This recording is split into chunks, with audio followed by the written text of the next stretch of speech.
You've heard, I hope, about the cuts to public broadcasting. Congress and President Trump took back more than $1 billion that Congress had already allocated for public radio and TV stations. This is going to have severe impacts for local journalism across the country, really. Public broadcasting has been the place where the number of reporters on the ground in communities has been increasing, not decreasing. It's still very unclear what the full impact will be long term. We check in with the North Country's public television stations on how they're handling the cuts so far. That's today's Story of the Day. Support for Story of the Day comes from Clarkson University, offering over 95 programs of study with campuses in the Hudson Valley, Central, and Northern New York. More at clarkson.edu.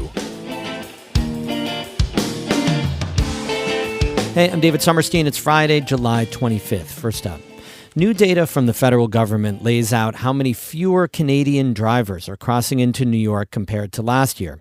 The data comes before a new 35% tariff on Canadian goods is set to take effect next week.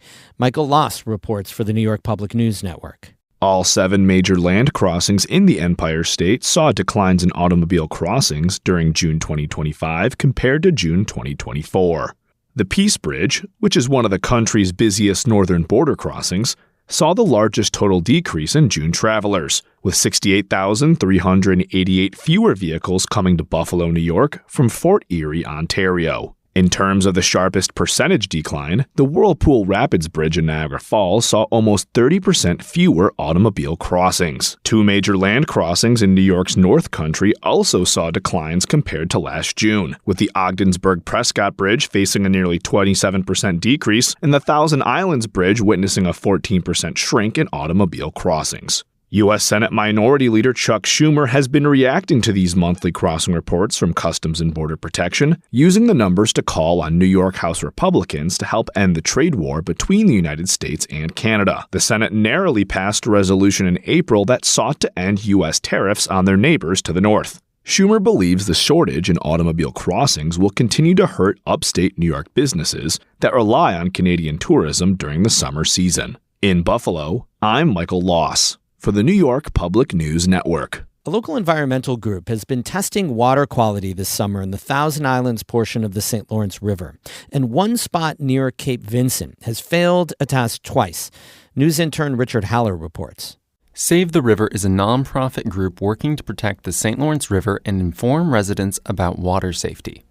For the second week in a row, Sawmill Bay in Cape Vincent failed to have safe levels of E. coli, a bacteria that causes illness. The sample taken on July 14 came out 7 times over the safe threshold for E. coli in swimming water. Executive Director Bridget Wright says they haven't identified the source. Agricultural runoff, it could be, heavy rains, and it can also be from geese or birds that kind of hanging out in that area, in that section.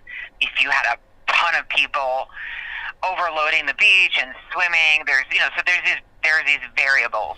Sawmill Bay doesn't have a public beach. It's made up of private properties. Wright says Save the River contacted Jefferson County Public Health and the DEC. And the DEC is pretty much like, well, if it was public, then we would come out there. If we could determine the source, possibly then intervene and help with that. It can be dangerous for people to swim in waters with high levels of E. coli. Wright says Save the River encourages people living near the bay to get their septic checked. Wright says that if E. coli levels are low, the cause can be minor, like seaweed beds getting hot. But she says that the tests for Sawmill Bay have been high.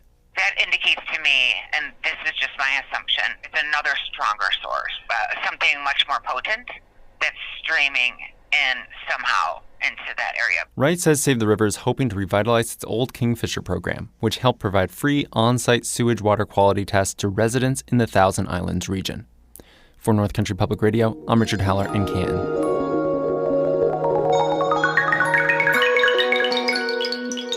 Last week, Congress and President Donald Trump clawed back more than $1 billion in funding for public radio and television over the next 2 years. The cuts were aimed at national NPR and PBS headquarters, but the vast majority of that money would have gone to local stations. Rural stations will be especially hit hard. NCPR will lose more than $650,000. While public radio did take a big hit, Public TV stations rely on that federal funding for an even larger portion of their annual budgets. Kara Chapman reached out to the PBS stations in the North Country for more on how they're responding to the cuts. Bill McColgan is the president and CEO of Mountain Lake PBS Public Television in Plattsburgh. He has one word for how he feels about Congress rescinding federal funding for the Corporation for Public Broadcasting. Disappointment. This wasn't the first time public media funding has come under fire, but McColgan says the hope was that its strong support around the country would save it one more time. Still, he says they had to be prepared for the worst, and the worst came. For the first time, we're going to have to make do with no federal funding, and particularly for PBS member stations like ours in small rural communities, that's a very serious cut. $950,000 a year, about a third of Mountain Lake PBS's operating budget. There haven't been any announcements yet about the specific impacts of those cuts. Those are expected to come in the next month. But McColgan says everything at the station will be affected. It's going to have impact on our local production, on the reach of educational services we're able to provide, on some of the programming decisions and content that we're able to secure, some of the outreach that we've been able to do. That's also how things are playing out over at WPBS in Watertown. That station will also lose about a third of its funding, which is a little over $1 million this year. President and General Manager Mark Prasoon says his station took a number of steps to prepare for and respond to the loss of federal funding. At the beginning of the year in January, we had 18 full-time employees here. We now have 12. WPBS has also canceled some programming. The station is giving up some music shows it normally airs and will discontinue one of its locally produced series, Artistic Horizons. This September, they'll wind down their monthly viewer guide. That's a printed listing of upcoming program highlights that's been mailed out to supporters since the 1970s. Prasoon says rescission is also forcing WPBS to scale back on the education and community events it ramped up over the last few years. We're not going to give up local production. We're not going to give up events. Those will continue, but at a reduced scale. On the other side of Lake Champlain is Vermont Public. The organization was born out of a merger between Vermont Public Radio and Vermont PBS 4 years ago and serves the entire state.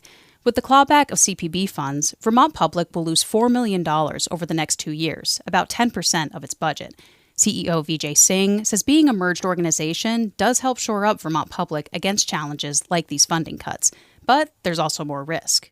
If we go down or if we're considering cutting services, we have to consider that across radio and television for the entire state. And he says cuts will have to happen in some form. Singh says the best timeline he can give for when details will emerge is sometime in the next 6 months. Our priority, our sort of North Star here is to preserve as much of our service to our community as we can. That's kind of the thing we're trying to do regardless of what cuts we make. Singh says he's concerned about the broader impacts of public media cuts across the country. While they are in the public narrative aimed at NPR and PBS, they will hurt stations most. And even more so, they will hurt the people that are served by those local stations in low-income and rural areas most. He says for America, that looks like a less informed citizenry. And for the local stations that do survive, higher fees for shared tech and programming as others go out of business. It's changing things for all stations, everywhere. Still, these station leaders say they remain committed to their missions and the communities they continue to serve. They want to maintain the quality of their work as best they can, as they ask their communities for even more support to make up for the loss of federal funding. McColgan says he has faith in that support. We're not going to go dark. We think what we do is very important. We think the work that we do is worthy of support. And indeed, we have that kind of support in the community. McColgan also points out that the rescission bill passed both the House and the Senate by just a few votes. He sees that as a very narrow defeat for public media. So I believe that the whole question of the future of potential federal funding is an open one. Even if it looks a little different. At the federal level, public media advocates are now lobbying for support through the annual appropriations process. As that continues, these PBS stations plan to remain open and keep serving the North Country. Kara Chapman, North Country Public Radio. We have more news right now and through the weekend on our website, ncpr.org. Music today by Mark Corey of Watertown and Ben Cato of Jay. Have a great weekend. I'm David Sommerstein, North Country Public Radio.